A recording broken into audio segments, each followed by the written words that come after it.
J'avoue, j'en ai bavé, pas vous, mon amour.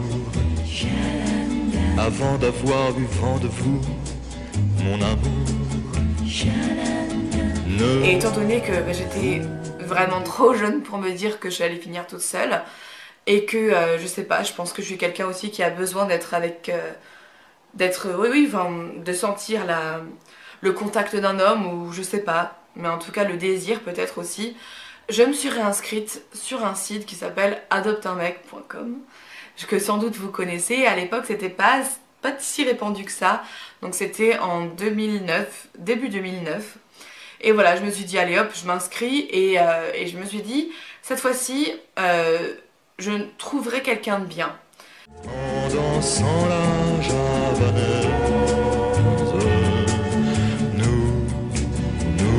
nous aimions. J'ai rencontré Marc sur ce site, mais pas que, parce que avant ça j'avais rencontré un autre mec que j'ai jamais vu en vrai. Et en fait je l'ai rencontré juste avant que je réponde à Marc, enfin rencontré virtuellement parce qu'on s'est jamais vu. Et ce mec là était vraiment super sympa, et je me suis dit bon bah tiens, ça vaut peut-être le coup, il a l'air bien. Et puis après Marc est arrivé très très vite. Du coup en fait on s'est pas vu, et j'ai vu Marc à la place. Et voilà. La vie ne vaut d'être vécue sans amour. Mais c'est vous qui l'avez voulu, mon amour. Je vous ai raconté tout ça pour vous dire qu'il y a plusieurs rencontres qui sont possibles sur internet. Alors il y a des gens qui sont là, qui mentent de A à Z, aussi bien filles que garçons, hein. Malheureusement l'honnêteté ce n'est pas une question de sexe du tout. Et du coup malheureusement voilà, il y a beaucoup de gens qui sont là pour mentir, parce qu'ils veulent se trouver quelqu'un pour un coup d'un soir ou quoi que ce soit, et qui ne savent pas être honnêtes et annoncer directement la couleur.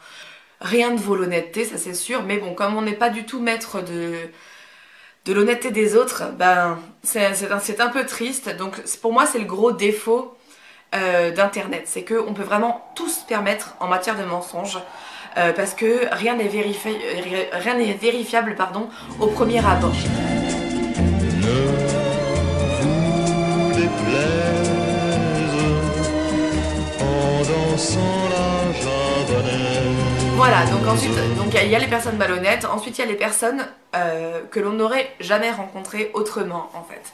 Alors que ce soit par distance, et j'entends par là la distance pas forcément énormément géographique, mais tout simplement quelqu'un qui ne vit pas dans le même quartier, ou qui n'a pas le même âge exactement que vous, donc que vous n'auriez pas pu rencontrer par vos amis parce que on fréquente pas les mêmes personnes, on fait pas le même boulot, donc ça peut pas être dans le boulot non plus. Donc voilà, ça c'est l'espèce d'éloignement fortuit de la vie, et pour ça je trouve qu'internet est vraiment magique, parce que c'est des gens que dans la vie on n'aurait pas rencontrés tout simplement, parce que voilà, la vie nous sépare par la force des choses, et en fait c'est à nous d'aller chercher la personne. Et moi c'était mon cas avec Marc, et c'est pour ça que je suis vraiment pas du tout contre, et que au contraire je milite pour les rencontres sur internet, parce que j'ai l'impression que voilà, sans internet, aujourd'hui je serais toujours ou seule ou malheureuse en amour, parce que j'aurais jamais rencontré Marc de toute façon. Il était en école de commerce quand je l'ai rencontré, moi ça faisait déjà 6 ans que je travaillais, et ensuite il a 3 ans de moins que moi, donc 3 ans et demi de moins que moi, donc vraiment pas... ouais, j'aurais pas rencontré un mec plus jeune que moi. Et puis sachant qu'en plus il était étudiant, il m'aurait même pas intéressé. Alors c'est le fait qu'il se soit bien débrouillé sur internet, qu'il soit venu me voir au bon moment avec les belles paroles, avec les bonnes paroles, qui étaient d'ailleurs très sincères, hein. C'est ça qui a joué à sa faveur en fait avec moi.